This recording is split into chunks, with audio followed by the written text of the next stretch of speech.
बात 1987 की है। मौसम गर्मी का था। तारीख 29 मई। शाम की धुंधलका अभी खत्म ही हुई थी कि बिहार के औरंगाबाद जिले के दलेलचक और बघौरा गांव में सो रहे ग्रामीणों पर मौत तांडव करने लगी। 54 लोग, जिसमें पुरुष, महिलाएं, बच्चे, यहां तक कि 1.5 साल का छोटा बच्चा और 80 साल की बूढ़ी माता भी अपने घरों से घसीट कर निकाले गए, गोली मारी गई, धारदार हथियार से उनकी हत्या की गई, उनके घरों में आग लगा दी गई। यह बिहार में जातीय उन्माद पर शुरू हो रही अंधाधुंध हिंसा की पहली और सबसे मजबूत कड़ी थी। यह जातीय बदले की एक सोची समझी कार्रवाई थी, जहां जमीन, सत्ता और सम्मान तीनों को खून की कीमत पर वसूला जाता था। 29 मई 1987 की उस रात जो हुआ, वह स्वतंत्र भारत के इतिहास का सबसे घातक जातीय नरसंहारों में से एक था, और वह शुरुआत थी जाति के नाम पर चलने वाली दशक से भी लंबे युद्ध की, जिसमें माओवादी विद्रोही और ऊपरी जाति की निजी सेनाओं ने सैकड़ों जिंदगियां ली। आज हम बिहार के खेतों में वापस जाते हैं ताकि समझ सके कि कैसे सामंती व्यवस्था, उग्रवाद और राज्य की नाकामी ने सदियों से एक साथ रहने वाली पड़ोसी को जाति के नाम पर एक दूसरे का दुश्मन बना दिया। नमस्कार, आप देखना शुरू कर चुके हैं न्यूज फॉर नेशन की खास पेशकश किस्सा क्राइम का, और मैं हूं आपके साथ आपका दोस्त धीरेन्द्र।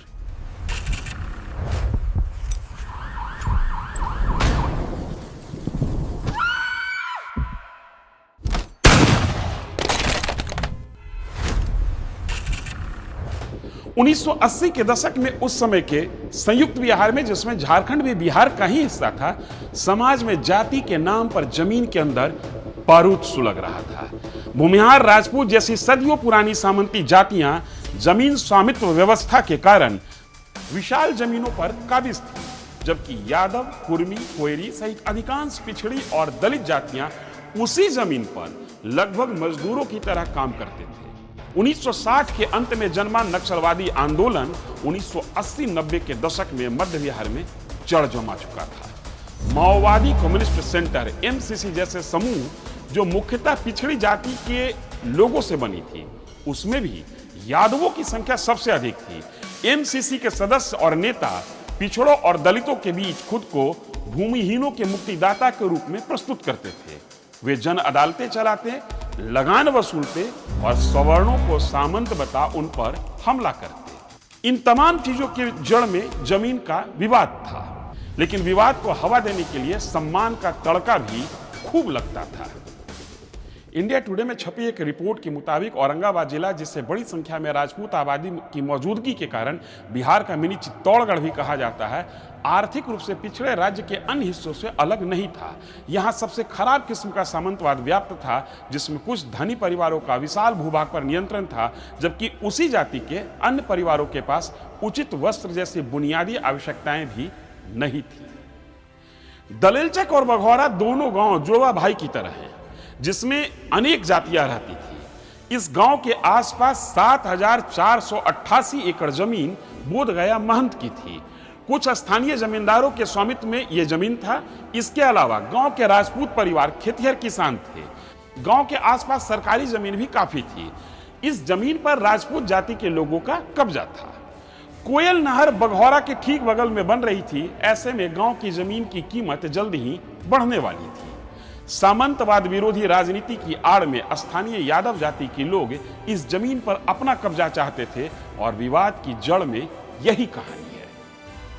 एमसीसी के बैनर के आड़ में यादव लोग सरकारी भूमि के एक बड़े हिस्से पर नियंत्रण को लेकर राजपूतों के साथ लंबे समय से संघर्ष में थे। इन संघर्षों में अतीत में कई छोटे पैमाने पर हत्याएं और जवाबी हत्याएं हुई थी। इनमें से उल्लेखनीय है अंजन गांव का नरसंहार, जहां यादवों के प्रभुत्व वाले एक चरमपंथी संगठन एमसीसी ने एक राजपूत जमींदार केदार सिंह की हत्या कर दी थी। प्रतिशोध में राजपूतों ने छेछानी में 7 यादवों की हत्या कर दी। कुछ रिपोर्ट में छेछानी गांव में महिलाओं के साथ दुर्व्यवहार का भी आरोप आया है। प्रतिशोध में यादवों ने बदला लेने की कसम खाई। एमसीसी और उसका मोर्चा संगठनों ने कुछ सरकारी और महंत की जमीनों की बिक्री पर प्रतिबंध लगा रखा था।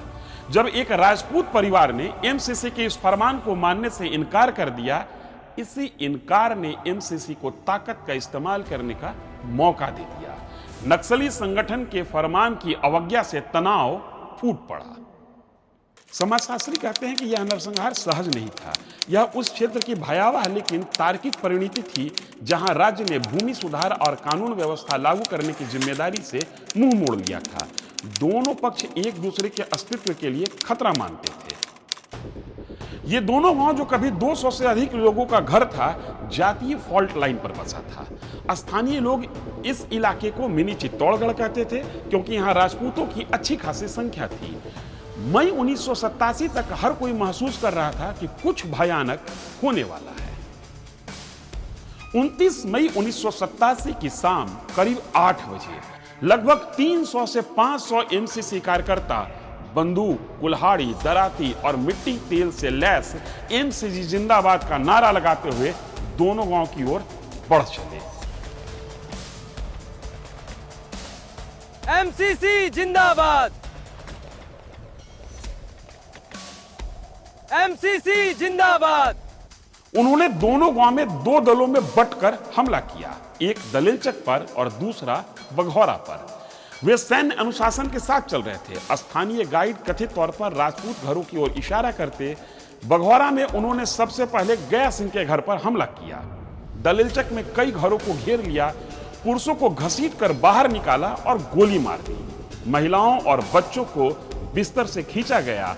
उसी गांव में जो अन्य जाति के लोग रहते थे, उनको छुआ तक नहीं गया। उन्हीं लोगों ने बताया कि हत्यारे हत्या करने के बाद चिल्लाते थे, हमने छेछानी का बदला ले लिया, हमने बदला ले लिया, हमने बदला ले लिया, बदला ले लिया, हमने बदला ले लिया, हमने बदला ले लिया, हमने बदला ले लिया, हमने बदला ले लिया। रामदीन सिंह के परिवार के 20 सदस्यों की हत्या कर दी गई। उनके 80 वर्षीय पिता से लेकर 1.5 साल के पोता तक। महिलाओं को कथित तौर पर मजबूर किया गया कि वो मिट्टी के बरामदे में गर्दन रखें। उनके साथ जो हुआ वो हम आपको बता नहीं सकते हैं। घरों में आग लगा दी गई, लाशों को आग में फेंक दिया गया। पूरा ऑपरेशन बामुश्किल 1 घंटे तक चलता रहा। रात 9 बजे तक हमलावर अंधेरे में गायब हो गए, लेकिन उनके नारे अभी भी गूंज रहे थे।